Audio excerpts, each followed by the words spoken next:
الحمد لله الحمد لوليه والصلاة على نبيه الوزن والعدل والفضل والنظم والعزم بالجزم بوحدته بكبريائه بسلطان وبإعلان وبإتقان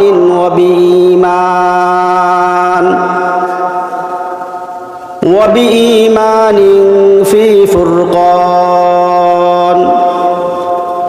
وحده لا شريك له ولا نذير له ولا مثل له ولا مثال له ولا مقارن له ولا مكاظم له ولا مداني له ولا مضارع له ولا جلد بلد ولد جسد رسو عزو جزو نزو له ثم نشهد أن سيدنا وسندنا وشفيعنا وحبيب ربنا وطبيبنا وطبيب قلوبنا مخدومنا ممزومنا معزومنا مجزومنا أجدر الخلق جديرنا أشرف الخلق أنور الخلق أجمل الخلق أكمل الخلق وعلى آله وأصحابه ومن سار على نهجه واقتدى بهديه واتبعهم بإحسان إلى يوم الدين أما بعد فأعوذ بالله من الشيطان الرجيم بسم الله الرحمن الرحيم أحسب الناس أن يتركوا أن يقولوا آمنا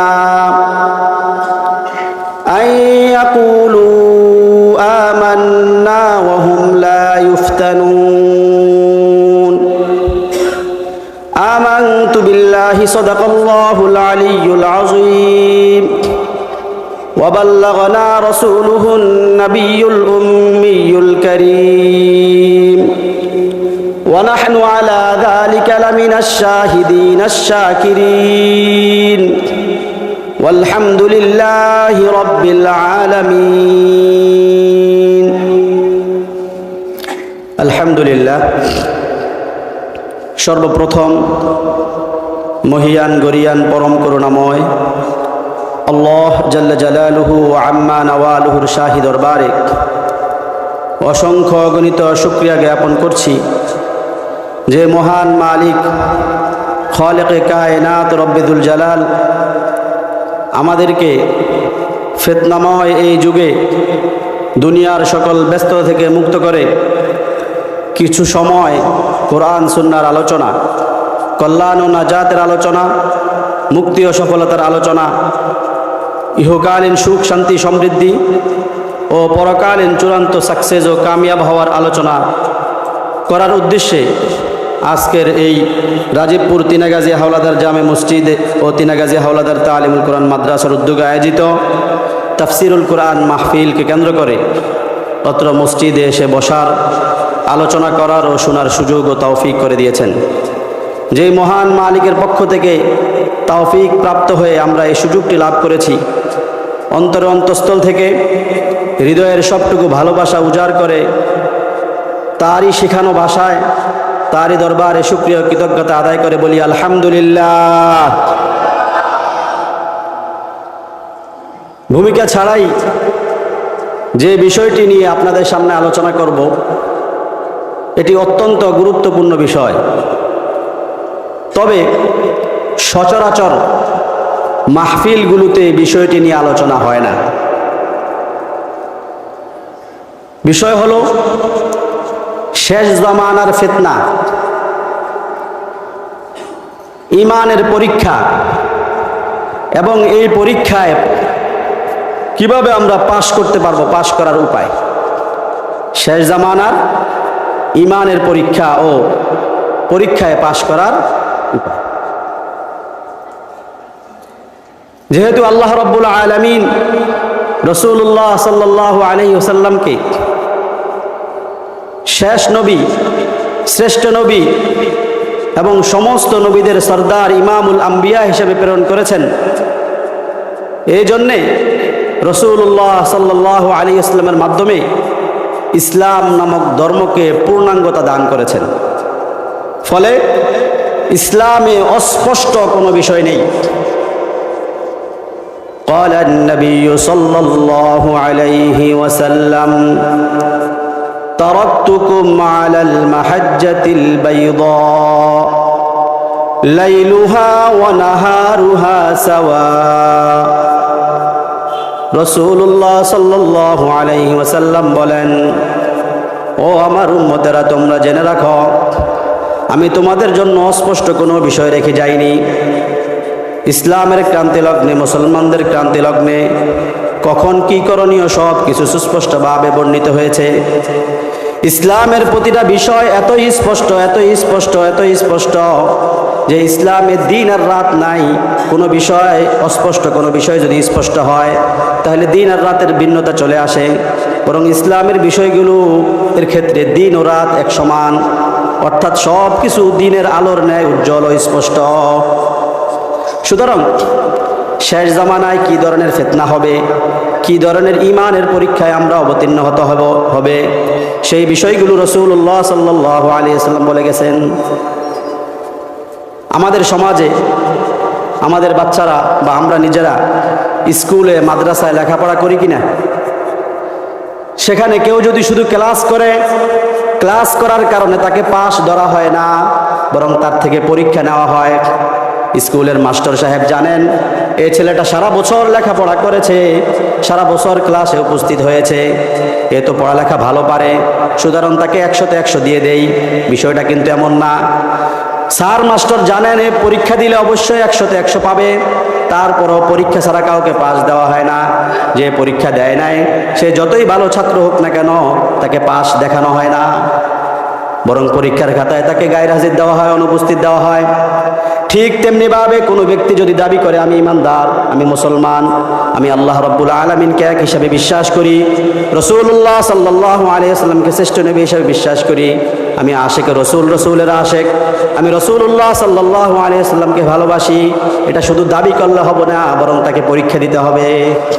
কি দিতে হবে? কথা বলেন, কি দিতে হবে? এখন এই সমস্ত পরীক্ষা আমাদের মাঝে আসে, কিন্তু আমরা অসচেতন থাকার কারণে পরীক্ষায় ফেল করে ফেলি। এজন্য কি কি পরীক্ষা আমাদের সামনে আসতেছে এগুলো জেনে এবং কিভাবে পাশ করতে হবে জানা দরকার আছে না নাই? আল্লাহ রাব্বুল আলামিন বলেন, আহাসিবান নাসু আন ইউতরাকু আন ইয়াকুলু আমান্না ওয়া হুম লা ইফতানুন। মানুষ কি মনে করেছে তারা দাবি করবে আমরা ইমানদার, দাবি করার সাথে সাথে তাদেরকে ছেড়ে দেওয়া হবে, পরীক্ষা করা হবে না? বিষয়টি এমন না, বরং তাদেরকে অবশ্যই অবশ্যই পরীক্ষা করা হবে। কেননা ওয়ালাকাদ ফাতান্নাল্লাযীনা মিন ক্বাবলিহিম ফালায়া'লামান্নাল্লাহুল্লাযীনা সাদাকু ওয়া লায়া'লামান্নাল কাযিবিন। শুধুমাত্র এই উম্মতকে পরীক্ষা করা হবে বিষয়টি এমন নয়, বরং এই উম্মতের পূর্বে যত নবীগণ এসেছেন সমস্ত নবীদেরকে পরীক্ষা করা হয়েছে, যত নবীর উম্মতরা এসেছেন সমস্ত নবীর উম্মতদেরকে পরীক্ষা করা হয়েছে। কেন? যাতে করে ঈমানের দাবির ক্ষেত্রে কে সত্যবাদী আর কে মুনাফিক। দাবি করতেছে ঈমানদার, বাস্তবে সে ঈমানদার না। মুনাফিক আমাদের সমাজে আছে না নাই? বরং আমাদের সমাজে নামাজ না পড়ো তাকে আমরা ঈমানদার মনে করি, ইসলামের অনেক বিধিবিধান না পালন করা সত্ত্বেও তাকে ঈমানদার দাবি করি। অথচ রাসূলুল্লাহ সাল্লাল্লাহু আলাইহি ওয়াসাল্লামের সমাজে যারা মুনাফিক ছিল তারাও 5 ওয়াক্ত সালাত জামাতের সহিত আদায় করত। বড় বড় আলখেল্লা, পাগড়ি, টুপি এবং জুব্বা গায়ে দিলে সে ঈমানদার হয় না, বরং সে কি হতে পারে? মুনাফিকও হতে পারে। এজন্য ঈমানদার দাবি করলে ঈমানদার না, অনেক মানুষ আছে দিল থেকে ঈমান নাই, অন্তরে তার বিশ্বাস নাই, কিন্তু মুসলিম সোসাইটিতে থাকতে হলে, মুসলমানদের কমিউনিটিতে বসবাস করতে হলে, মুসলমানের ভোটে এমপি ও মন্ত্রী চেয়ারম্যান মেম্বার হতে হলে নিজেকে একজন ইমানদার নামাজি হাজি গাজী সাহেব দাবি করতে হয়। এই জন্য সে মুসলমান, বাস্তবে তার অন্তরে ঈমান নাই, মুনাফিকদের মতো। وَإِذَا لَقُوا الَّذِينَ آمَنُوا قَالُوا آمَنَّا وَإِذَا خَلَوْا إِلَى شَيَاطِينِهِمْ قَالُوا إِنَّا مَعَكُمْ إِنَّمَا نَحْنُ مُسْتَهْزِئُونَ। মক্কায় মদিনায় যে সমস্ত মুনাফিকরা ছিল, তারা যখন মুসলমানদের সাথে সাক্ষাৎ করত, ইমানদারদের সাথে যখন তাদের সাক্ষাৎ হতো, সাহাবা একরামের সাথে যখন তাদের সাক্ষাৎ হতো, তখন বলতো আমরা তোমাদের মতো মুসলমান, তোমাদের সাথেই আছি। কিন্তু পরক্ষণে যখন তারা কাফেরদের সাথে মিলিত হতো, আউস ও খাজরাজের ইহুদিদের সাথে সাক্ষাৎ হতো, বনু নাজির বনু কুরাইজার লোকদের সাথে যখন সাক্ষাৎ হতো, তখন বলতো না না, আমরা তোমাদের মতোই ইহুদি, তোমাদের মতোই আমরা মুশরিক হিসাবে আছি। মূলত আমরা মুসলমানদের সাথে দাবি করেছি যে আমরা মুসলমান, এই দাবির মাধ্যমে মুসলমানদের সাথে ঠাট্টা করলাম। ঠিক তেমনিভাবে বর্তমান যুগে কিছু মানুষ আছে, মসজিদে আসলে জুমার নামাজে বিভিন্ন ভোট ছেতে রাজনৈতিক নেতাও আছে, সাধারণ সমাজ সেবক, বিভিন্ন নামি বেনামি লোক আছে, যারা যখন মুসলমানদের সাথে আসে তখন বলে আমরা তোমাদের সাথে আছি। আবার যখন হিন্দুদের পূজা শুরু হয়ে যায়, পূজায় গিয়ে বলে কালী মা দুর্গার আমি অনুরাগী, আমি হিন্দুদেরকে গিয়ে বলে আমিও একজন সনাতন ধর্মের অনুসারী, আমিও একজন ইসকনের সদস্য, আমিও তোমাদের সাথে আছি। এমন লোক আছে না নাই? এরা কি মুসলমান না মুনাফিক? তো এদেরকে বাছাই করতে হবে কি হবে না? এই জন্য আল্লাহ রাব্বুল আলামিন পরীক্ষা নেবেন। ওয়ালাকাদ ফাতান্নাল্লাযীনা মিন ক্বাবলিহিম ফালায়ালামান্নাল্লাহুল্লাযীনা সাদাকু ওয়ালায়ালামান্নাল কাযিবিন। পরীক্ষা কিভাবে হবে সেটাও আল্লাহ কোরআনে বলে দিয়েছেন।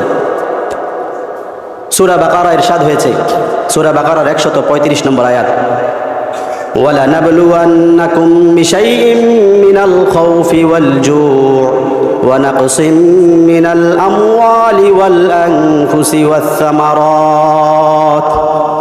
আল্লাহ বলেন আমি অবশ্যই তোমাদেরকে পরীক্ষা করব, বিশাইইম মিনাল খাউফ, কিছু ভয় ভীতি দ্বারা।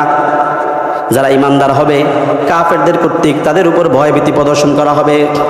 আমাদের সমাজে এখন পাক্কা ইমানদার যারা, ইসলামী আন্দোলনের কর্মী যারা, ইসলাম কায়েম করার জন্য যারা সংগ্রাম করে, তাদেরকে ভয় ভীতি দেখানো হয় কি হয় না? ওয়ানাকসিম ওয়াল জু, ক্ষুধা দ্বারা, অভাব অনটন দ্বারা। যারা ইসলামের জন্য জীবন বাজি রাখে তাদের ব্যবসা প্রতিষ্ঠান ধ্বংস করে দেওয়া হয়, তাদের কর্মসংস্থান ধ্বংস করে দেওয়া হয়, এভাবে তাদেরকে আর্থিকভাবে সংকুচিত করে ফেলা হয়। ওয়ানাকসিম মিনাল আমওয়ালি ওয়াল আনফুসি ওয়াস সামারাত, সম্পদ, জানমাল এবং ফল ফলাদির ক্ষেত্রে তাদেরকে ক্ষতিগ্রস্ত করে। এইভাবে আল্লাহ রাব্বুল আলামিন কি করেন? পরীক্ষা করেন। আর এই পরীক্ষায় উত্তীর্ণ কারা? ওয়াবাশশিরিস সাবিরিন, যারা পরীক্ষায় পতিত হওয়ার পরে বিশ্বাস করবে এই সমস্তগুলো আল্লাহর পক্ষ থেকে পরীক্ষা আসছে, সুতরাং হতাশ হওয়া যাবে না, পেরেশান হওয়া যাবে না। ওয়ালা তাহিনু ওয়ালা তাহজানু ওয়া আনতুমুল আ'লাউনা ইন কুনতুম মুমিনিন। আল্লাহ বলেন হে ইমানদারগণ, তোমরা পেরেশান হও না, টেনশন করিও না, হতাশ হও না, তোমরাই বিজয়ী হবে যদি তোমরা ইমানদার হও। যখন এই সমস্ত পরীক্ষা আসে, সে তখন খুঁজে আমি তো ইসলামের সৈনিক, দ্বীনের সৈনিক, তারপরও কেন আমি এত বিপদে আছি? মনে হয় আমার কোনো না কোনো গুনাহ আছে, আমার কোনো না কোনো অপরাধ আছে। সে সেই গুনাহগুলোর কথা চিন্তা করে করে সেই গুনাহগুলোর জন্য আল্লাহর কাছে তওবা করে, এবং যেই যে ত্রুটিগুলো আছে সেগুলো কিভাবে দূর করবে সব সময় সেই চিন্তায় বিভোর থাকে। সুতরাং পরীক্ষা আমাদের উপরে আসবে। এই পরীক্ষা আসলে আমাদের লাভ না ক্ষতি? কেমন লাভ? قال النبي صلى الله عليه وسلم إن عزم الجزاء مع عزم البلاء وإن الله إذا أحب قوما ابتلاهم فمن رضي فله الرضا ومن سخط فله السخط। রাসূল বলেন একজন মানুষ আল্লাহর কাছে বেশি প্রতিদান পাওয়ার ভিত্তি হলো, আল্লাহর কাছে বেশি সওয়াবের হকদার হওয়ার মাধ্যম হলো বেশি বেশি সে বিপদ আপদে পড়বে। যে ব্যক্তি বেশি বেশি বিপদে আপদে পড়বে আল্লাহ রাব্বুল আলামিন তাকে সবচেয়ে বেশি প্রতিদান দান করবেন। যে ব্যক্তি বেশি বেশি ঈমানের পরীক্ষায় অবতীর্ণ হবেন সে সবচেয়ে বেশি প্রতিদানের হকদার হবে। এই জন্যেই অপরে হাদিস এসেছে, আসাদুল বালাই আল আম্বিয়া সুম্মাল আমসাল ফাল আমসাল, সবচেয়ে বেশি পরীক্ষার শিকার হয়েছে নবীগণ। কারণ নবীদেরকে আল্লাহ বেশি প্রতিদান দিবেন, তাই তাদেরকে বেশি পরীক্ষার সম্মুখীন করেছে। তো পরীক্ষা হলে কি হবে? ওয়া ইন্নাল্লাহা ইযা হাব্বা কওমান ইবতালাহুম, আল্লাহ রাব্বুল আলামিন যখন কোনো সম্প্রদায়ের লোককে ভালোবাসেন তখন তাদেরকে পরীক্ষায় ফেলেন যে বাস্তবে এই লোকটা ইসলামের জন্য কাজ করতেছে কিনা, এই লোকটা বাস্তবে ইমানদার কিনা, সে নিজেকে তো আমার অনুসারী দাবি করতেছে, আমার বান্দা দাবি করতেছে, বাস্তবে সে আমাকে কতটুকু ভালোবাসে, পরীক্ষা করেন। ফামান রাদিয়া ফালাহুর রিদা, যে ব্যক্তি আল্লাহর পক্ষ থেকে আসা পরীক্ষা ও বিপদ আপদের পরে সন্তুষ্ট হয়, আল্লাহ রব্বুল আলামিন তার উপর সন্তুষ্ট হয়ে যান। সুবহানাল্লাহ। কারণ সবচেয়ে বড় নিয়ামত হলো আল্লাহর সন্তুষ্টি। ওয়ামান সাখিতা ফালাহু সাখাত, আর যে ব্যক্তি আল্লাহর পক্ষ থেকে পাওয়া নিয়ামত পাওয়া সত্ত্বেও আল্লাহর পক্ষ থেকে আসা এই পরীক্ষায় সে অসন্তুষ্ট হয়, সে মনে করে আল্লাহ রাব্বুল আলামিন আর কোনো মানুষ দেখলো না, আমাকেই কেন বিপদ আপদে সম্মুখীন করলো। যখন সে আল্লাহর এই ফয়সালার উপর অসন্তুষ্টি প্রকাশ করেন, এর অর্থ হইল আল্লাহ যে বন্টন করেছেন, এর বিপদ দিয়েছেন, আরেকজনকে সুখ দিয়েছেন, সে এই বন্টনে সন্তুষ্ট না। সে কেমন জানি দাবি করতে চায়, নাউজুবিল্লাহ, আল্লাহ ইনসাফ করে নাই, আমাকে বিপদে ফেলেছে, আরেকজনকে দালান কোঠায় নেয়ামতের মধ্যে রেখেছে, মনে হয় আল্লাহ না ইনসাফি করেছে, নাউজুবিল্লাহ। এই কারণে তার উপর আল্লাহ তাআলা অসন্তুষ্ট হয়ে যান। তাই যত ধরনের বিপদ আপদ আসুক না কেন, যত ধরনের বালা মুসিবত আসুক না কেন, আমাদের প্রধান দায়িত্ব হচ্ছে আর রেজা বিল কজা। আল্লাহ তাআলা যা সিদ্ধান্ত নিয়েছেন সেটাই আমার সিদ্ধান্ত। আল্লাহ চেয়েছেন আমাকে বিপদে রাখতে, আল্লাহ চেয়েছেন আমাকে অভাবে রাখতে, দুনিয়ার জীবনে আমার জন্যই এটা কল্যাণকর। হয়তো আমার টাকা পয়সা হলে আমি দিনের উপর চলতে পারতাম না, ঠিক মতো সালাত আদায় করতে পারতাম না, এই জন্য আল্লাহ অভাবে রেখেছেন, যার ফলে আমি দিনের উপরে অবিচল থাকতে পেরেছি, ঠিক মতো সালাত আদায় করতে পেরেছি। আল্লাহু আকবার। কথা বুঝে আসে? তো এই জন্যে বিভিন্ন পরীক্ষা আসবে, পরীক্ষা অত্যন্ত ভয়াবহ হবে। এখন আমরা তো বুঝি না যে আমরা পরীক্ষার মধ্যে আছি। এমন এক কঠিন পরিস্থিতি হবে যে ইমানের উপর অটল থাকা, ইমানের উপর অবিচল থাকা এতই কঠিন হবে, এতই কঠিন হবে, এতই কঠিন হবে। ইসলামের উপর অবিচল থাকা, ইসলামের প্রতিটি বিধান যথাযথভাবে পালন করা। শুধু ইসলামের বিধান পালন করা কঠিন হবে যেমন না, বরং ইসলামের প্রতিটি বিধানের কথা বলাও কঠিন হয়ে যাবে।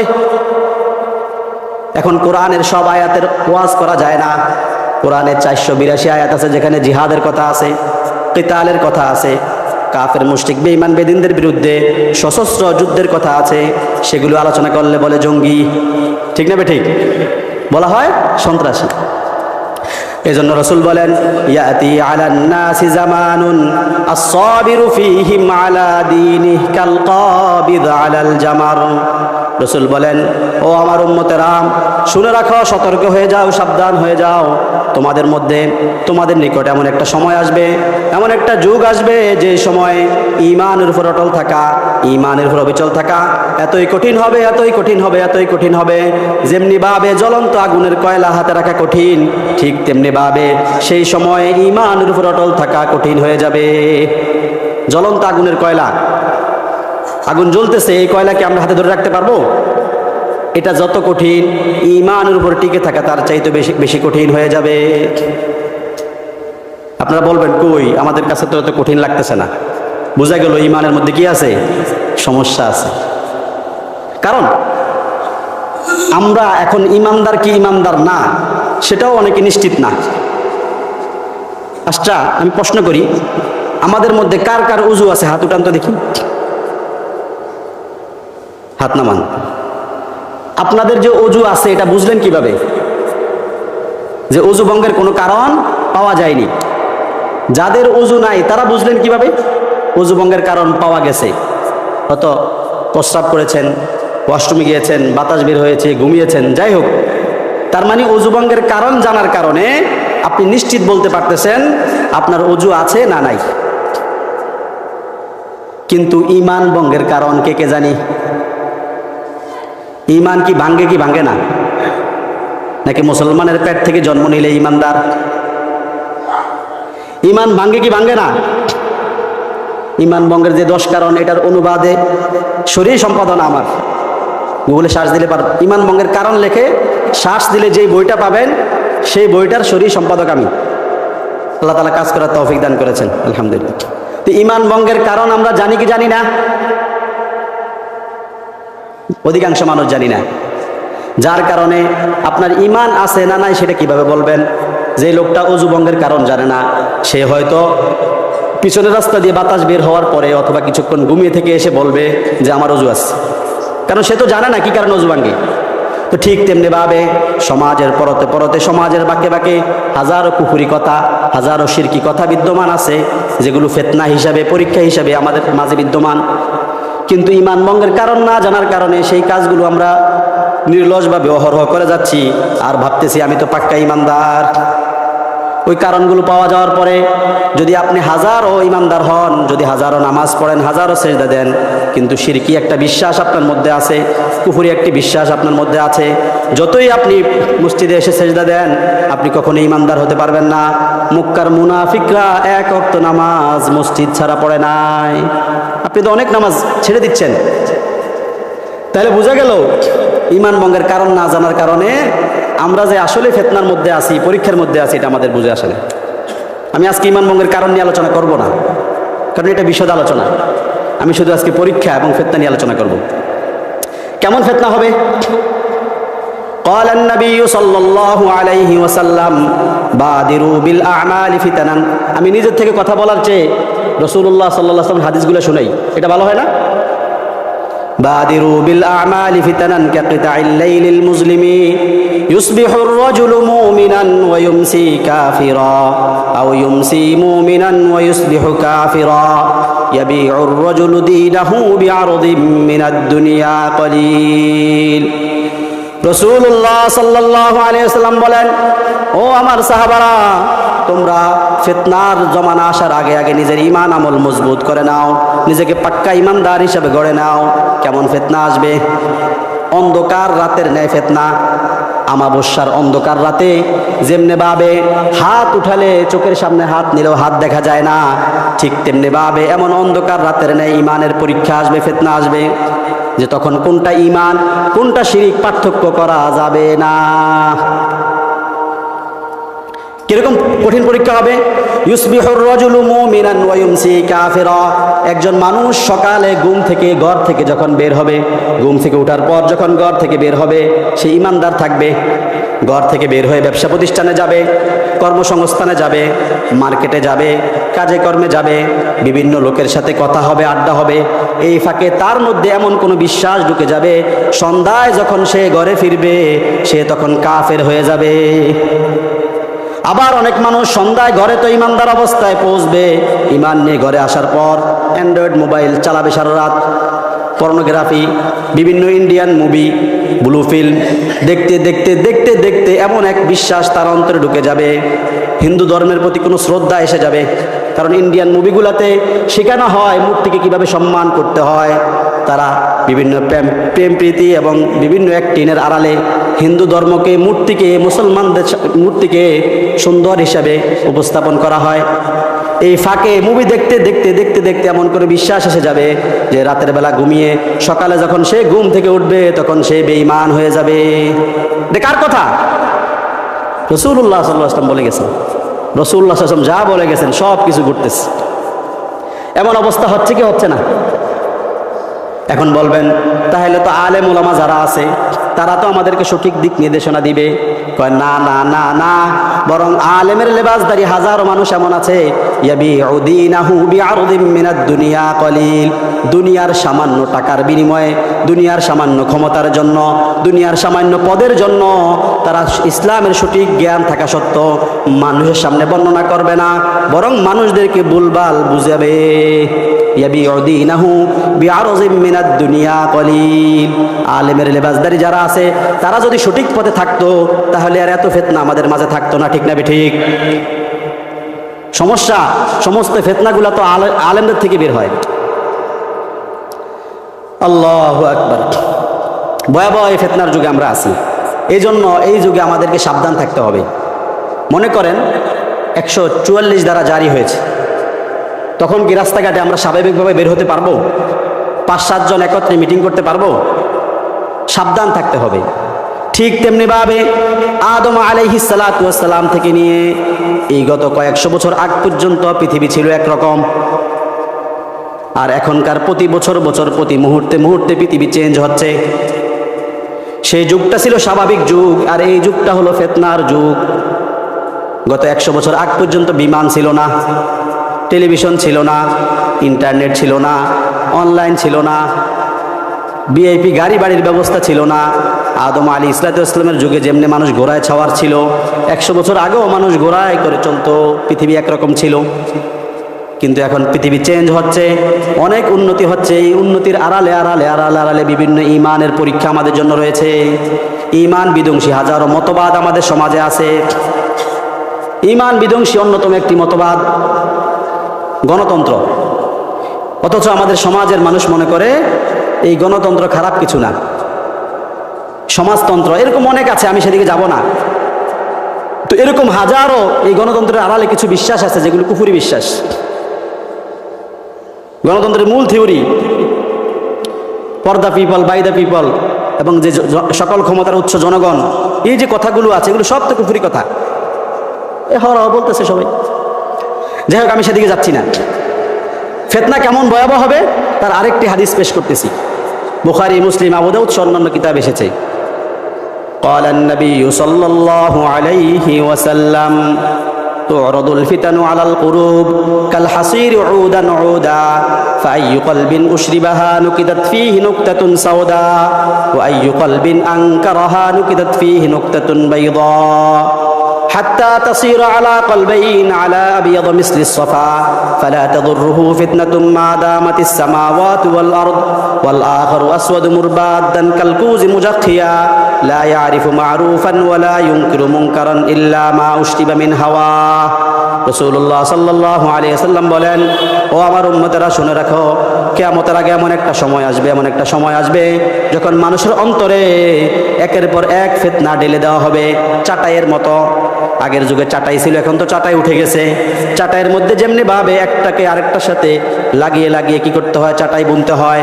চাটাই বুনানোর সময় যেমনি ভাবে একটাকে আরেকটার সাথে লাগানো হয়, একটা পাতাকে আরেকটার সাথে লাগানো হয়, ঠিক তেমনি ভাবে ফিতনা একটার পর আরেকটা মিলেমিশে আসতেই থাকবে।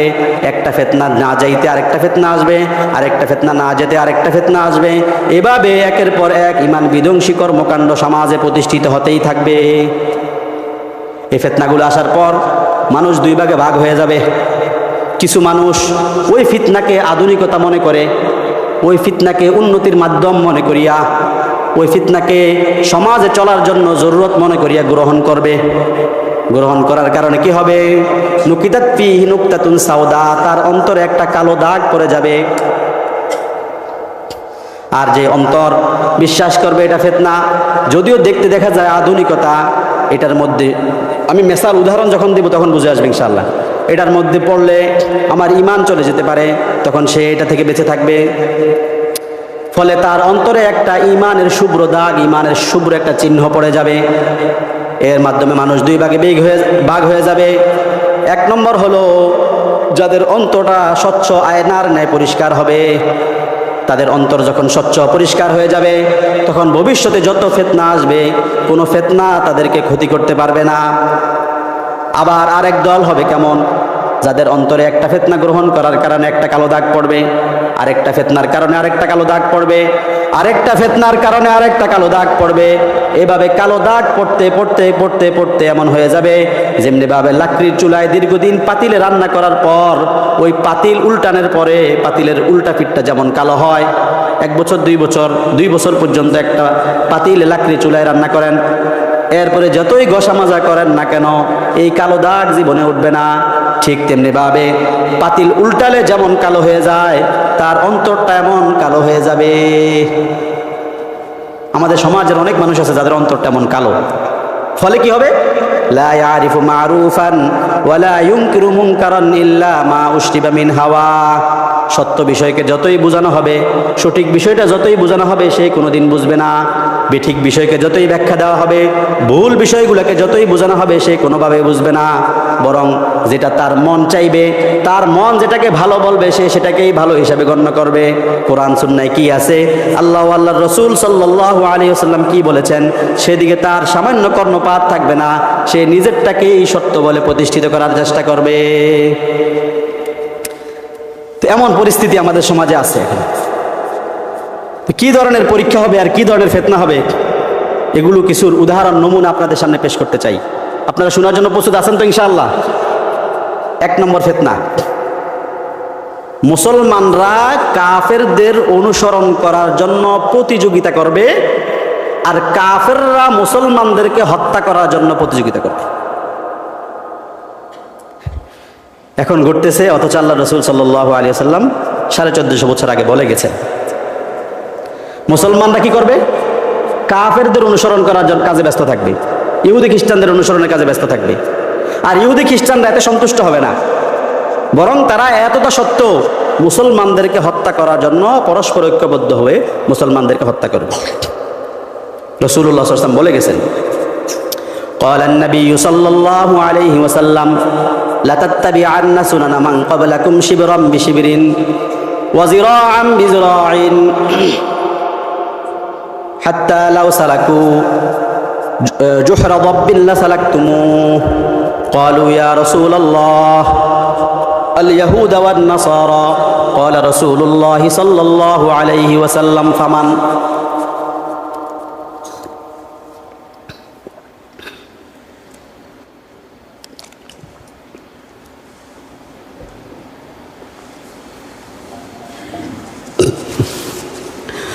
রাসূলুল্লাহ সাল্লাল্লাহু আলাইহি ওয়াসাল্লাম বলেন, ও আমার উম্মতেরা, এমন একটা সময় আসবে যখন তোমরা ইহুদি খ্রিস্টানদের, কাফেরদের, তোমাদের পূর্বসূরীদের অনুসরণ করবে। কিভাবে? বিগতে বিগতে, হাতে হাতে।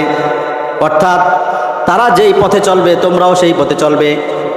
এমনকি উদাহরণ দিতে গিয়ে রসুল বলেন, তারা যদি কোনো গুই সাপের গর্তে ঢুকে, গুই সাপ চিনেন তো, তারা যদি কোনো গুই সাপের গর্তে ঢুকে থাকে, তোমরাও মনে করবা এটাই স্টাইল, এই অনুসরণ তোমরাও করবা, তোমরাও গুই সাপের গর্তে ঢুকবা।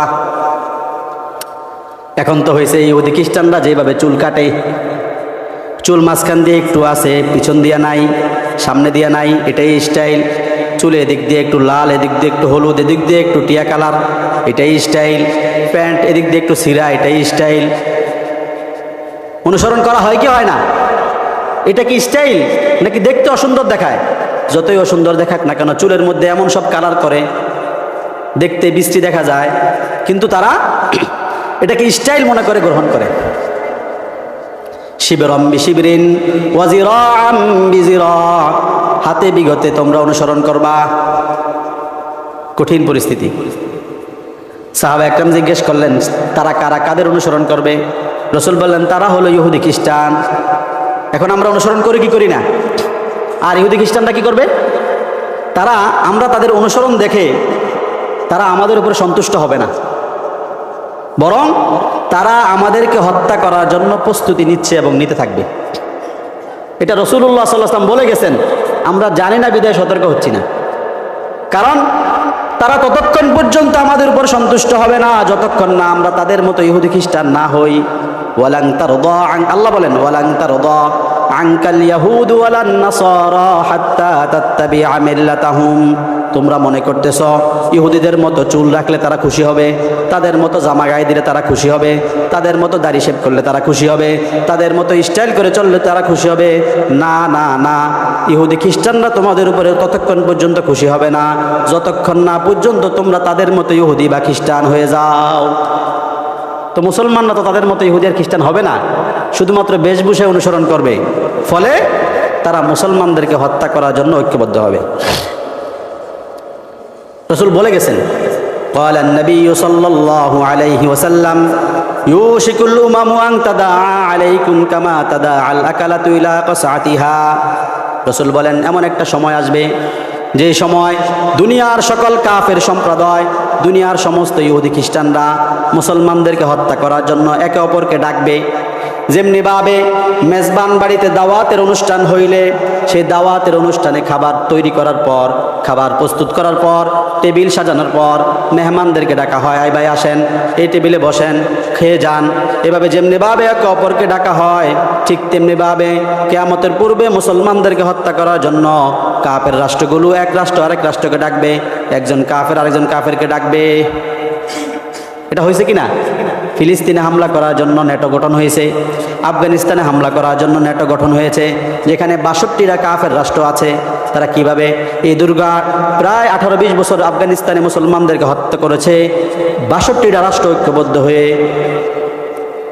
সাহাবা একরাম জিজ্ঞেস করলেন, ক্বালু ইয়া রাসূলুল্লাহ ওয়া মিন কিল্লাতিন বিনা ইয়াওমাইযিন, জিজ্ঞেস করলেন, হে আল্লাহর রাসূল, সেদিন কি মুসলমানরা সংখ্যায় অনেক কম হবে? মুসলমানরা খুব কম থাকবে এই জন্য মনে হয়? রাসূল বলেন, বাল আনতুম ইয়াওমাইযিন কাসীর, না না, সেদিন তোমরা সংখ্যায় অনেক বেশি থাকবা, মুসলমানরা সংখ্যায় কম থাকবা না।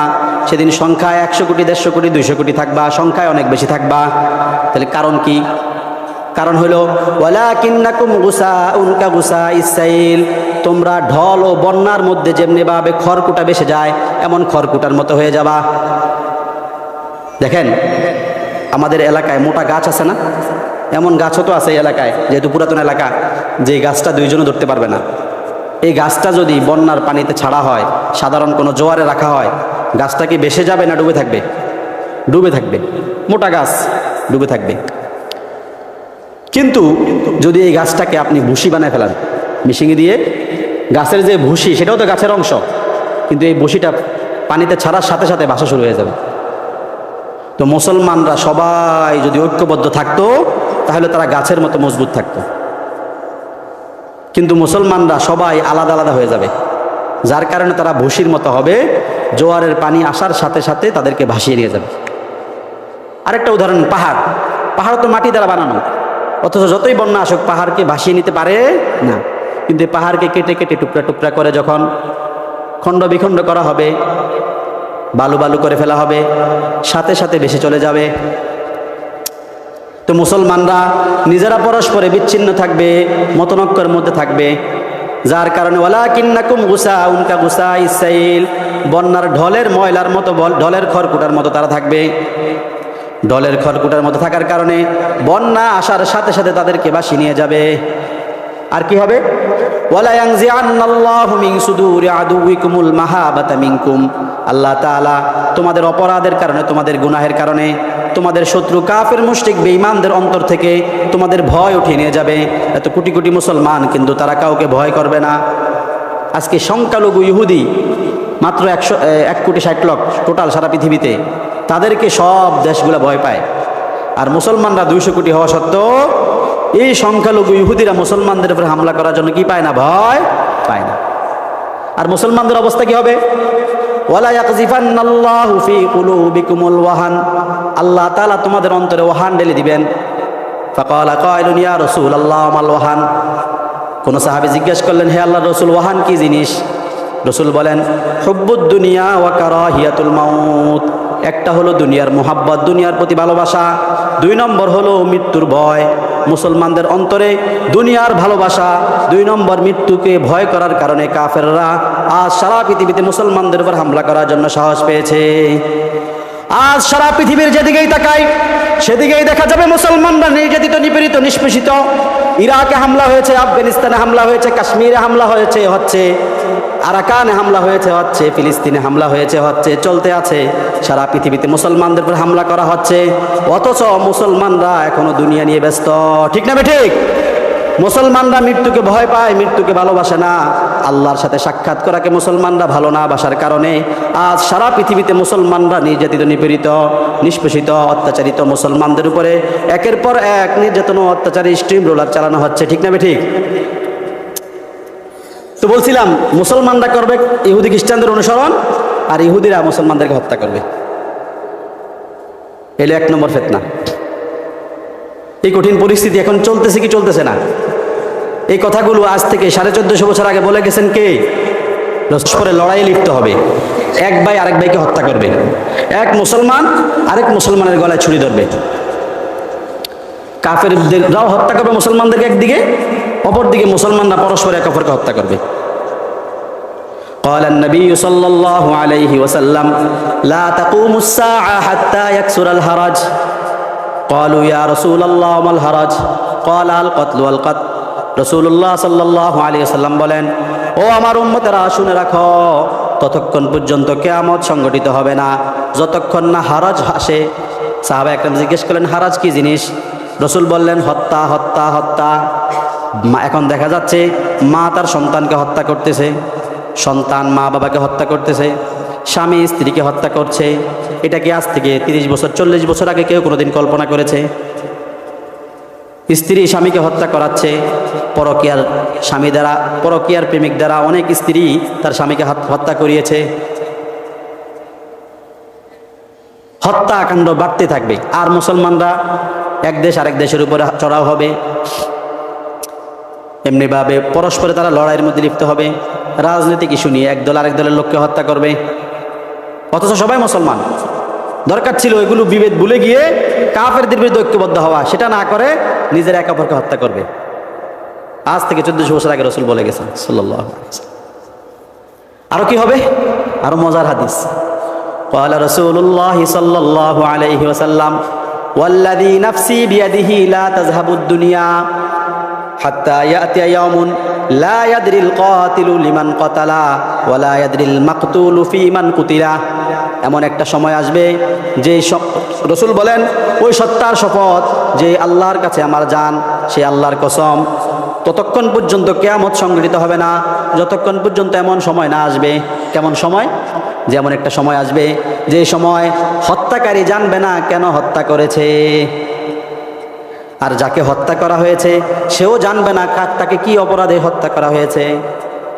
আপনারা শুনে থাকবেন, ঢাকায় বুয়েটে একটা 2 বছর আগে একটা ছেলেকে হত্যা করা হয়েছিল, তার নাম হলো আবরার ফাহাদ। এই ছেলেটা কোনো রাজনীতি করতো না, জামাত শিবির কোনো রাজনীতির সাথে সে জড়িত ছিল না। সে একটা সাধারণ নিরীহ ইমানদার ছিল, নামাজ টামাজ পড়তো। তাকে নিয়ে নির্দিষ্ট রাজনৈতিক দলের ছেলেরা খুব মারছে, মারতে মারতে তাকে মেরে ফেলছে, হত্যা করে ফেলছে। তো যেই ছেলেগুলো মারছে তাকে শিবির সন্দেহ করে মেরেছে। তো তারাও জানে না বাস্তবে শিবির কি শিবির না, সন্দেহ করে মারা শুরু করছে। কি জন্য হত্যা করতেছে তারাও জানে না, আর আবরার ফাহাদও তো জানে না তাকে কেন মারা হচ্ছে। তো যারা হত্যা করছে, এমন ঘটনা হরা হচ্ছে, একটা উদাহরণ দিলাম। তো এমন একটা সময় আসবে যখন হত্যাকারীও জানবে না কেন হত্যা করতেছে। 2 দলের মারামারি শুরু হয়েছে, বড় ভাই ছোট ভাইয়ের মধ্যে ঝগড়া লেগে গেছে। পরস্পরে দেখা যায় কিছু নেতারকে খুশি করার জন্য কিছু পোলাপান থাকে, তারা গিয়ে চড়াও হয়, ইট মারে, তারা ছুঁড়ে রামদা নিয়ে হকি স্টিক নিয়ে হামলা করে, একজনকে মেরে ফেলছে। কি নিয়ে ঝগড়া সূত্রপাত কি, কোন পক্ষ সঠিক কোন পক্ষ ভুল, তাদের এসব দেখার সুযোগ নাই। মারামারি হয়েছে, দৌড়াদৌড়ি শুরু হয়ে গেছে, গিয়ে হত্যা করে ফেলে। তো লা ইয়াদরিল কাতিলু ফি মান কাতালা ওয়ালাল মাকতুলু ফি মান কুতিলা। হত্যাকারী জানবে না কেন হত্যা করেছে, যাকে হত্যা করা হয়েছে সেও জানবে না তাকে কেন হত্যা করা হয়েছে। এমন সময় আসে না এখন? তো মুসলমানরা পরস্পরে হত্যাকাণ্ডে লিপ্ত থাকবে। তাহলে 1 নম্বর ফিতনা, মুসলমানরা কাফেরদের অনুসরণ করবে আর কাফেররা মুসলমানদেরকে হত্যা করবে। 2 নম্বর ফিতনা, মুসলমানরা পরস্পরে নিজেরা হত্যাকাণ্ডে লিপ্ত হবে। 3 নম্বর ফিতনা, নারীর ফিতনা। নারীর দ্বারা সারা দেশকে আজকে ফিতনায় এমনভাবে রাখা হয়েছে যে মুসলমান সমাজ, আলেম ওলামা, মাদ্রাসা ছাত্র, স্কুলের স্টুডেন্ট, কলেজ ভার্সিটি সব কিছু এখন প্রেম, অবৈধ অশ্লীলতায় আজকে আক্রান্ত। قال النبي صلى الله عليه وسلم ما تركت بعدي فتنة أضر على الرجال من النساء। রাসূল বলেন, আমার পরে দুনিয়াতে পুরুষের জন্য মহিলাদের চেয়ে বড় কোনো ফিতনা নাই। পুরুষের জন্য সবচেয়ে বড় ঈমানের পরীক্ষা হলো মহিলারা। এই মহিলাদের প্রেমে পড়িয়া হাজার হাজার পুরুষ তার ঈমান শেষ করে ফেলেছে। সম্প্রতি ঘটনা, ভারতে হিন্দুরা উদ্যোগ গ্রহণ করেছে যে এই পুরো বাংলাদেশ সহ পুরো অঞ্চলকে রাম রাজ্য প্রতিষ্ঠা করতে হবে। কি প্রতিষ্ঠা করতে হবে? অখণ্ড ভারত রাম রাজ্য প্রতিষ্ঠা করতে হবে। প্রতিষ্ঠা করতে হলে মুসলমানদেরকে দুর্বল করতে হবে। আর এই দুর্বল করার জন্য একটা অস্ত্র তারা হাতে নিয়েছে, নাম দিয়েছে লাভ জিহাদ, ভালোবাসার যুদ্ধ। আরএসএস, বজরং দল সহ উগ্র হিন্দুত্ববাদী সংগঠনগুলো ঘোষণা করেছে, যারা কোনো মুসলমান মেয়েকে ভালোবাসার নামে পটিয়ে হিন্দু বানিয়ে ফেলতে পারবে, তাকে 2.5 লক্ষ রুপি পুরস্কার দেওয়া হবে, তাকে একটা বাড়ি করে দেওয়া হবে, তাকে একটা চাকরি দেওয়া হবে। এই লোভনীয় অফার লাভ করার জন্য জায়গায় জায়গায় হিন্দুদের জন্য ট্রেনিং সেন্টার খুলছে, যেখানে তাদেরকে সুবহানাল্লাহ, আলহামদুলিল্লাহ, আল্লাহু আকবার, সালাম টালাম ইত্যাদি তেলাওয়াত শুদ্ধ করে শেখানো হয়। এই ছেলেগুলো মুসলমান মেয়েদের সাথে গিয়ে নিজেকে মুসলমান দাবি করে। এখন তো প্রেম করে, ছেলের বাড়ি কই, মেয়ের বাড়ি কই, কোনো খোঁজখবর নাই, অনলাইনে শুরু হয় প্রেম। এখন অনলাইনে ফেক আইডি, হিন্দু ছেলে মুসলিম দাবি করে, যখন সে সুবহানাল্লাহ, আলহামদুলিল্লাহ, আল্লাহু আকবার শুদ্ধ ভাষায় বলে, তখন মুসলমান মেয়েটা মনে করে এও মুসলমান। প্রেম শুরু হয়ে যায়। 1 বছর 2 বছর প্রেম চলার পরে তারপরে প্রেমের মোহে অন্ধ করিয়া ওই মেয়েটাকে হিন্দু বানিয়ে ফেলে, নাউজুবিল্লাহ। গত 10 বছরে এমন 8 লক্ষ, 1-2 না, 8 লক্ষ মুসলমান মেয়েকে ভারতে হিন্দু বানিয়ে ফেলা হয়েছে, নাউজুবিল্লাহ। এর মধ্যে আলেমের মেয়েও আছে, এমনকি এমন মেয়েও আছে যে নিজে হাফেজে কোরআন। তো বোঝেন এই নারীর ফিতনা কত ভয়াবহ, মারাত্মক। বাংলাদেশেও হিন্দুরা এই সংগ্রাম চালাচ্ছে, ইসকন এবং তাদের যে সহযোগী, তারা সংগ্রাম চালাচ্ছে। আপনার মেয়ে প্রেম করবে, আপনার আপত্তি না থাকলে থাকুক, কিন্তু আপনার মেয়ে যেন হিন্দু না হয়, এই চেষ্টাটা কমপক্ষে করবেন। আপনার মেয়ে প্রেম করতে গিয়ে কোনো নামদারি, হিন্দু নামদারি মুসলমানের সাথে করছে কিনা সেটাও তো দেখবেন। অহরহ ঘটনা গত 10 বছরে রিপোর্ট এসেছে, আমার মোবাইলে আছে। গত 10 বছরে হিন্দুরা এবং কিছু অসাধু মুসলমানরা ষড়যন্ত্র করে 3 লক্ষ নারীকে প্রেমের রোগে আক্রান্ত করে, মানে প্রেমের মোহে বিভোর করে তাদেরকে ইন্ডিয়ায় পাচার করে দিচ্ছে। প্রেম করছে, তার সাথে ভেগে গেছে, পরে ইন্ডিয়া নিয়ে বিক্রি করে দিচ্ছে। কয় লক্ষ? 3 লক্ষ বাংলাদেশি নারীকে। এবং অহরহ এমন ঘটনা ঘটছে, রিপোর্ট আছে আমার কাছে, যে মুসলমান মেয়ের সাথে হিন্দুরা মুসলমান সেজে প্রেম করে, ফিজিক্যাল রিলেশন করে, ব্যভিচারে লিপ্ত হয়, হয়ে মুসলমান মেয়েকে বিয়ের প্রলোভন দেখিয়ে তার পেটে বাচ্চা দিয়ে পরে লাপাত্তা হয়ে যাচ্ছে। কারণ তাদের টার্গেট মুসলমানদেরকে ইমানে দুর্বল করে দাও, তাদের পেটে তোমাদের বাচ্চা রেখে আসো। এই জন্য প্রিয় অভিভাবক, প্রিয় দাদারা, প্রিয় বাবারা, পায়ে ধরি, জন্মের পরে তো কোলে নিয়ে খুব আদর করেছেন, 1 বছর 2 বছর 3 বছর 4 বছর পর্যন্ত খুব আদর যত্ন করেছেন, বাচ্চার সব কিছু, সব আবদার রক্ষা করেছেন। কিন্তু স্কুলে দেওয়ার পরে, একটু বড় হওয়ার পরে আপনারা এত বেখবর হয়ে যান কেন? মেয়েকে এত অল্প সময় মোবাইল কিনে দেন কেন? সে কোন দিকে যাচ্ছে, কি করছে, কার ফাঁদে পড়তেছে, সেই খবর নাই। আল্লাহু আকবার। তো আলোচনা করতেছিলাম, কি আলোচনা চলছিল? নারীর ফিতনা। তো এই নারীদেরকে দিয়ে মুসলমানদেরকে ফিতনায় ফেলানো হবে। আজকে 90% বললে ভুল হবে, আরও বেশি যুবক কোনো না কোনো রিলেশনে জড়িত, ঠিক না বেঠিক? হারামে লিপ্ত থাকলে, গুনাহে লিপ্ত থাকলে সে ইসলাম নিয়ে ভাববে কখন? কোরআন নিয়ে ভাববে কখন? তার কাছে তো ওই নারী ভালো লাগে, নামাজ রোজা তার কাছে আর ভালো লাগবে না। এই নারীর ফিতনায় আজকে আমরা নিমজ্জিত। কি পরিস্থিতি হবে? রসুল সাবধান করে গেছেন, আল্লাহু আকবার। রসুল্লাহ সাল্লাল্লাহু আলাইহি ওয়াসাল্লাম যা বলে গেছেন সব পুঙ্খানে পুঙ্খানে, পাই টু পাই, একেবারে 100তে 100 হুবহু সংগঠিত হচ্ছে। قال النبي صلى الله عليه وسلم صنفان من أمتي من أهل النار لم أرهما قط منها نساء كاسيات عاريات مميلات مائلة رؤوسهن كأسنمة البخت المائلة لم يدخلن الجنة ولا يجدن ريحها وإن ريحها لتوجد من مسيرة كذا وكذا। রসুল বলেন, আমার উম্মতের 2টা দল, 2টা গ্রুপ, যারা জাহান্নামে যাবে, কিন্তু তাদেরকে আমি এখনো দেখি নাই, আমি তাদেরকে দেখব না। আমি দুনিয়াতে চলে যাওয়ার পরে তারা আসবে। 1 নম্বর দলের কথা বলবো না। 2 নম্বর দল হলো ওয়ানিসাউন কাসিয়াতুন আরিয়াত, এমন কিছু নারী আসবে যারা মূলত পোশাক পরা থাকবে ঠিক, কিন্তু থাকবে তারা উলঙ্গ। এখন সেই পরিস্থিতি আসছে কি আসছে না? পোশাক পরা থাকবে ঠিক, কিন্তু পোশাক এত ছোট হবে, এত টাইট হবে যে শরীরের প্রতিটা অঙ্গের ভাঁজ দেখা যাবে। এখন তো বোরকা পরা হয়, সেই বোরকাও এত টাইট হয় যে শরীরের প্রতিটা অঙ্গ আলাদা আলাদা বোঝা যায়। অথবা পোশাক পরবে ঠিক, কিন্তু পোশাক এতই পাতলা হবে, এতই পাতলা হবে শরীরের প্রতিটা অঙ্গ দেখা যায়। কাসিয়াত নারিয়া, পোশাক পরিধান করা সত্ত্বেও তারা উলঙ্গ হবে। মুমিলাতুন মাইলা, পরপুরুষকে তারা আকর্ষণ করবে, নিজেরাও পরপুরুষের দিকে আকর্ষিত হবে। রুউসুহুন্না কাসনিমাতিল বুখতিল মাইলা, মাথায় চুলকে এরকম জড়া করে রাখবে, কেমন জানি উটের পিঠের কোহান। উট দেখছেন না, উটের পিঠটা এরকম থাকে না? এরকম উটের পিঠটা যেমন থাকে, রাসূলুল্লাহ সাল্লাল্লাহু আলাইহি ওয়াসাল্লাম উদাহরণ দিয়ে বুঝিয়েছেন, এমন উঁচা থাকবে তাদের চুলগুলো। তাদের অবস্থা কি হবে?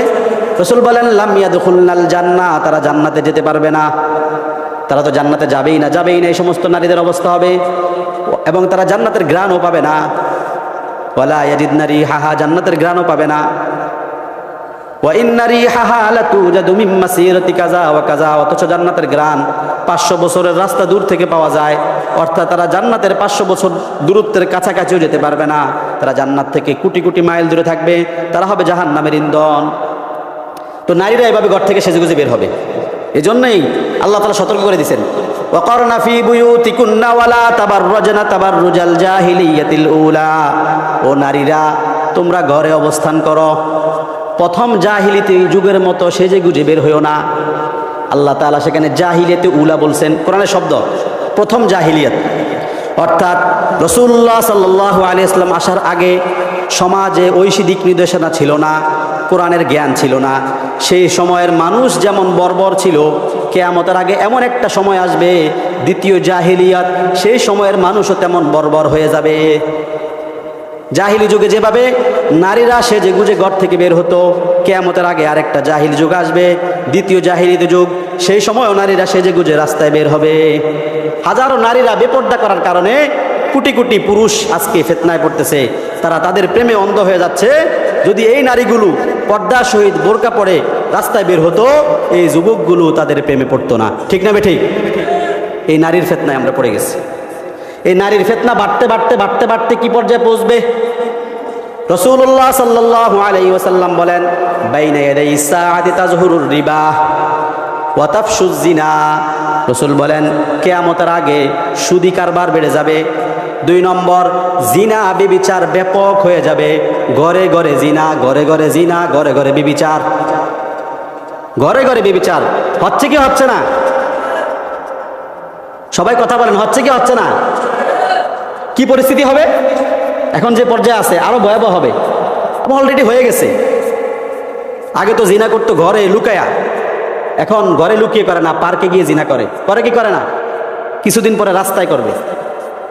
কিয়ামতের আগে এমন একটা সময় আসবে, মানুষ রাস্তায় দাঁড়িয়ে দাঁড়িয়ে জিনা করবে। রাসূল বলেন সেই সময় ভালো মানুষ যে হবে, সে হলো ওই ব্যক্তি, যেই ব্যক্তি বলবে লাওয়ারাইতাহা ওয়ারাআহাযাল হিজার, তুমি এখানে কেন জিনা করতেছ? তুমি এখান থেকে গিয়ে ওই দেয়ালের আড়ালে গিয়ে জিনা করো। যেই লোকটা সমাজে ভালো হবে সেই কথা বলবে, মানে এই কথা যে বলবে সে হইল তৎকালীন সময়ের ভালো মানুষ। কিছুদিন পরে রাস্তায় জিনা শুরু হয়ে যাবে। তাহলে 1 নম্বর ফিতনা, 1 নম্বর ফিতনা কি ভুলে গেছেন? মুসলমানরা কাফেরদের অনুসরণ করবে, আর কাফেররা মুসলমানদেরকে হত্যার মিশনে নামবে। এটা চলছে কি চলছে না? 2 নম্বর ফিতনা, মুসলমানরা পরস্পর এক অপরকে হত্যা করবে, একজন আরেকজনের বিরুদ্ধে দাঁড়িয়ে যাবে। এই চলছে চলছে কি চলছে না? 3 নম্বর ফিতনা, নারীর ফিতনা। চলছে কি চলছে না? নারীর ফিতনার কারণে জিনা ব্যভিচার বেড়ে গেছে। এরপরে আরো মারাত্মক হবে, মারাত্মক। এখন আর জিনা ভালো লাগবে না, পুরুষ আর নারীর রিলেশন এটা তাদের ভালো লাগবে না, তাদের অন্তর বিকৃত হয়ে যাবে, কলবটা মরে যাবে। ওয়ালাকাদ যারানা লিজাহান্নামা কাসীরুম মিনাল জিন্নি ওয়াল ইনস লাহুম কুলুবুল লা ইয়াফকাহুনা বিহা ওয়া লাহুম আ'য়ুনুল লা ইউবসিরুনা বিহা ওয়া লাহুম আযানুল লা ইয়াসমাউনা বিহা উলাইকা কাল আনআমি বাল হুম আদাল। আল্লাহ বলেন আমি জাহান্নামের জন্য এমন কিছু জিন ও মানুষকে সৃষ্টি করেছি, লাহুম কুলুবুল লা ইয়াফকাহুনা বিহা, যাদের অন্তর আছে কিন্তু অন্তর দিয়ে ভালো জিনিস বুঝার সক্ষমতা নাই। তাদের চোখ আছে, চোখ দিয়ে ভালো জিনিসের সৌন্দর্য দেখার সক্ষমতা নাই। তাদের কান আছে, কান দিয়ে ভালো জিনিস অনুধাবন করার সক্ষমতা নাই। তারা চোখ দিয়ে ইসলামী লেবাসের সৌন্দর্যতা দেখবে না। তারা স্যুট বুট এবং উলঙ্গ যে সমস্ত টাইট পিট পোশাক আছে এগুলো তাদের কাছে ভালো লাগবে। কান দিয়ে কোরআনের তেলাওয়াত শুনতে ভালো লাগবে না, তাদের কাছে গান বাজনা শুনতে ভালো লাগবে। কি হবে? অন্তর দিয়ে ভালো জিনিস তারা অনুধাবন করতে পারবে না। ফলে নারী পুরুষের যেই স্বামী স্ত্রী সুলভ যে আচরণ, এটার মধ্যে যে মজা, এটা তারা বুঝবে না। তারা সমকামিতায় লিপ্ত হবে। নারীয়ে নারীয়ে বিয়ে করবে, পুরুষে পুরুষে বিয়ে করবে। আমাদের দেশে কয়েকটা ঘটনা ঘটছে যে এক মেয়ে আরেক মেয়ের প্রেমে পড়ে এক এলাকা থেকে আরেক এলাকায় গেছে যে আমরা কোনো পুরুষকে বিয়ে করবো, নারীয়ে নারীয়ে করবো। আর এটা ইউরোপ আমেরিকাতে অ্যাভেলেবেল। আমেরিকার 40% লোক সমকামিতে লিপ্ত। অনেক আয়ারল্যান্ডের সম্ভবত প্রেসিডেন্ট বা পর্তুগালের প্রেসিডেন্ট, প্রধানমন্ত্রী, সে আরেকটা ছেলেকে বিয়ে করছে। অর্থাৎ তাদের দেশে নারীতে নারীতে বিয়ে, ছেলে ছেলে বিয়ে কোনো দোষণীয় না। তাদের কাছে এখন আর নারী পুরুষের রিলেশন ভালো লাগে না, নারী নারী রিলেশন, পুরুষে পুরুষের রিলেশন তারা শুরু করছে। এবং সেটা ব্যাপক করার জন্য, এই সমকামিতাকে তারা যেন অবাধে করতে পারে, এই জন্য তারা একটা মতবাদ প্রতিষ্ঠা করতেছে। সেই মতবাদের নাম হলো ট্রান্সজেন্ডার। কি নাম? ট্রান্সজেন্ডার। পৃথিবীর ইতিহাসে ইসলামকে ধ্বংস করার জন্য, ঈমানকে ধ্বংস করার জন্য, পৃথিবীর শান্তি শৃঙ্খলা ইনসাফ ও একতাকে ধ্বংস করার জন্য যত ধরনের হামলা হয়েছে, যত ধরনের ফিতনা এসেছে, সবচেয়ে বড় ফিতনা হচ্ছে এই ট্রান্সজেন্ডারের ফিতনা। ঠিক না ঠিক? এই ট্রান্সজেন্ডার মতবাদ প্রতিষ্ঠিত হয়ে যাওয়ার পরে আমাদের সমাজে বেঁচে থাকার কোনো অধিকার নেই। কি ফিতনা? মনোযোগ দিয়ে শুনেন। ট্রান্সজেন্ডার অর্থ হলো একজন পুরুষ জন্ম থেকে অঙ্গ প্রত্যঙ্গ লিঙ্গ দ্বারা পুরুষ হবে না। একজন নারী তার যোনি বা তার লজ্জাস্থান লিঙ্গের কারণে সে নারী হবে না, বরং নারী হওয়া পুরুষ হওয়া প্রত্যেকের অধিকার। একটা ছেলে নারী হিসাবে জন্মগ্রহণ করার পরে সে বড় হয়ে যদি বলে আমি নারী থাকতে চাই না, আমার কাছে পুরুষ হতে ভালো লাগে, রাষ্ট্র সংবিধান তাকে অধিকার দিবে, ঠিক আছে তুমি আজ থেকে পুরুষ। একটা পুরুষ যদি দাবি করে বড় হয়ে যে আমি আর পুরুষ থাকতে চাই না, আমি নারী হয়ে যাব, রাষ্ট্র তাকে বলবে ঠিক আছে তুমি হয়ে যাও, কোনো সমস্যা নাই। এমন কয়েকজন বাংলাদেশে আছে। একজন সংবাদ উপস্থাপিকা আছে, তাসনুবা তার নাম, সে পুরুষ ছিল, নারী হয়ে গেছে। আরেকটা সরকারি চাকরিজীবী আছে, তার নাম ছিল জিনুক, সে নারী হয়ে এখন নাম রাখছে জিব্রা, পুরুষ হয়ে নাম, নারী ছিল পুরুষ হয়ে গেছে সে তার নাম রাখছে এখন জিব্রান। আরেকটা ছেলে আছে, তার নাম ছিল হোসিমিন, কি নাম ছিল জানি, এখন তার নাম রাখছে হোসিমিন ইসলাম, সে পুরুষ থেকে নারী হয়ে গেছে। তাদের অধিকার প্রতিষ্ঠার জন্য সরকার কাজ করতেছে। কারণ পশ্চিমারা তারা ট্রান্সজেন্ডার মতবাদ প্রতিষ্ঠা করছে, তারা আমাদের কয়টা গিলাবে? কারণ আল্লাহ তো বলে দিয়েছেন ওয়ালান তারাজু আনকাল ইয়াহুদ ওয়ালান নাসারা হাত্তা তাত্তাবিউ। এখন আমাদের সরকার তাদেরকে খুশি করার জন্য খসড়া আইন নিয়ে আসছে যে কোনো ছেলে যদি মেয়ে হতে চায় তাকে কেউ বাধা দিতে পারবে না। যে বাধা দিবে তাকে নিয়ে কটাক্ষ করবে, সে এই লোকের অধিকার নষ্ট করার কারণে জরিমানার সম্মুখীন হবে। এই আইন অলরেডি নিয়ে আসতেছে। এই আইন যদি প্রতিষ্ঠিত হয় তাহলে হবে কি? দেখেন, আপনি আল্লাহর কাছে দোয়া করলেন দীর্ঘদিন, আল্লাহ আমাকে একটা ছেলে সন্তান দান করেন। আপনার ছেলে সন্তান হলো, এই ছেলেটা 18-19 বছর বয়সে যদি বলে না আব্বু আমি থেকে আজকে কিনা ছেলে না, আমি আজকে থেকে মেয়ে, তাহলে আপনি কি তাকে আরেকটা ছেলের সাথে বিয়ে দিবেন? তাকে কি মেয়ের পোশাক টোশাক পরিয়ে তার জন্য অনুষ্ঠান ঘটা করে তাকে বিয়ে দিবেন? এবার বোঝেন আপনাদের সন্তানদের কি অবস্থা হবে। বুকে হাত দিয়ে বলেন, অনেক বাবা সন্তান এই এলাকারও থাকতে পারে, মেয়েরা বাবা মার অমতে বিয়ে করে কিনা? মেয়েরা ভেগে চলে যায় কিনা? এটা আমরা পছন্দ করি না, কলিজা ফেটে যায়। কিন্তু যদি আপনার ছেলে হওয়া সত্ত্বেও মেয়ে দাবি করে, আর আপনার মেয়ে হওয়া সত্ত্বেও ছেলে দাবি করে, আপনার কাছে কেমন লাগবে? এটা প্রতিষ্ঠিত হয়ে গেলে হবে, শুরু হয়ে যাবে। এখনকার পোলাপান দেখেন না কি পছন্দ করে কি অপছন্দ করে, কোনো আগা মাথা নেই। এটা করতেছে কেন তারা? তাহলে হবে কি? একটা ছেলে হওয়া সত্ত্বেও নারী দাবি করবে, রাষ্ট্র বলবে সে নারী, এখন সে নারীর পোশাক পরে যখন কলেজে পড়বে, কোন কলেজে পড়বে? গার্লস কলেজে পড়বে। সে যখন হোটেলে থাকবে, কোন হোটেলে থাকবে? মেয়েদের হোটেলে থাকবে। ওই ছেলেটা মেয়েদের হোটেলে মেয়েদের সাথে একসাথে ঘুমালে পরস্পরে জিনা করবে কি করবে না? এই হবে পরিস্থিতি। যত ফিতনা আছে সবচেয়ে বড় ফিতনা ট্রান্সজেন্ডার। এই যে ট্রান্সজেন্ডার হবে এটাও কোরআনে আছে, সুবহানাল্লাহ।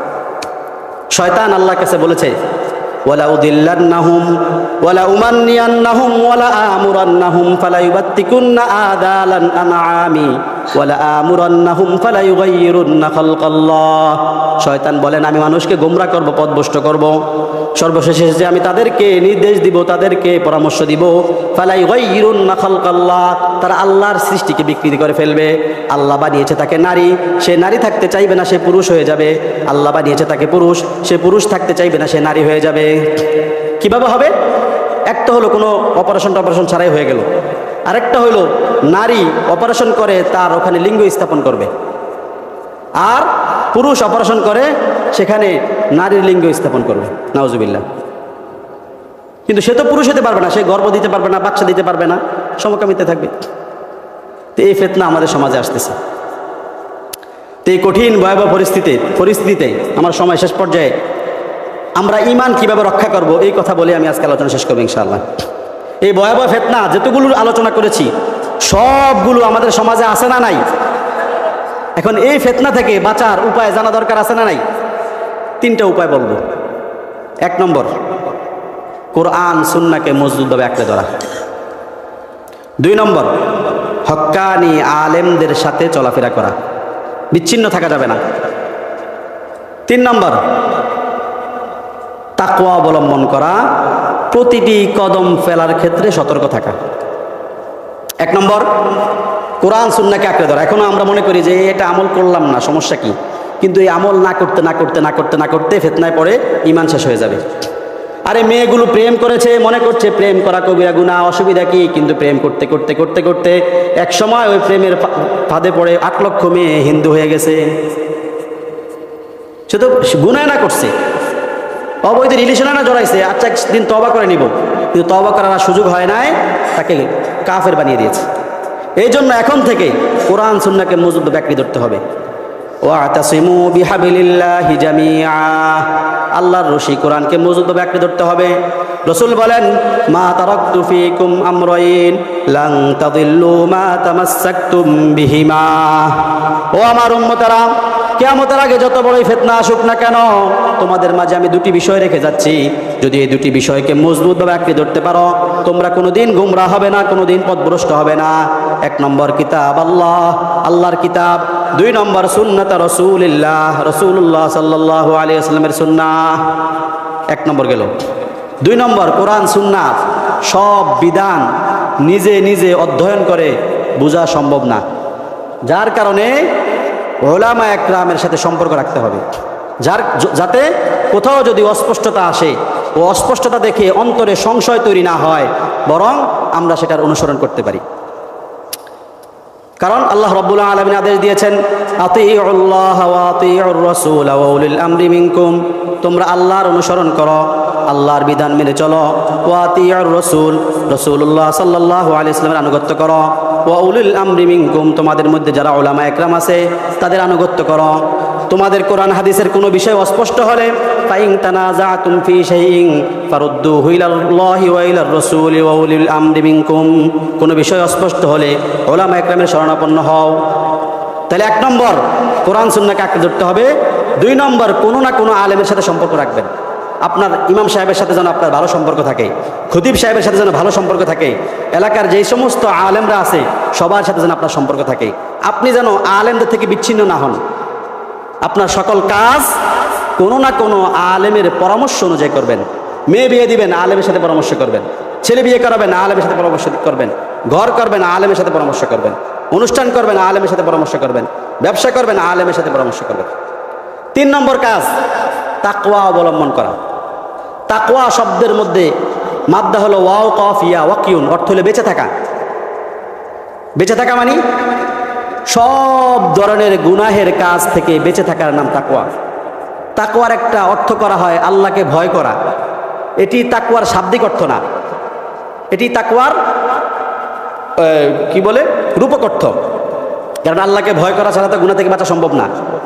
তাকওয়ার যদি আমরা এক বাক্যে বুঝাতে চাই, তাকওয়া মানে হলো আল্লাহ সচেতনতা, আল্লাহর ব্যাপারে সচেতন থাকা। আপনাদের এখানে কাদা রাস্তা, বর্ষার দিনে এই কাদা রাস্তা দিয়ে চলার সময় আমরা দৌড়াই না, লাফাই না, ধীরে ধীরে হাঁটি যাতে করে পা পিছলে না পড়ে যায়।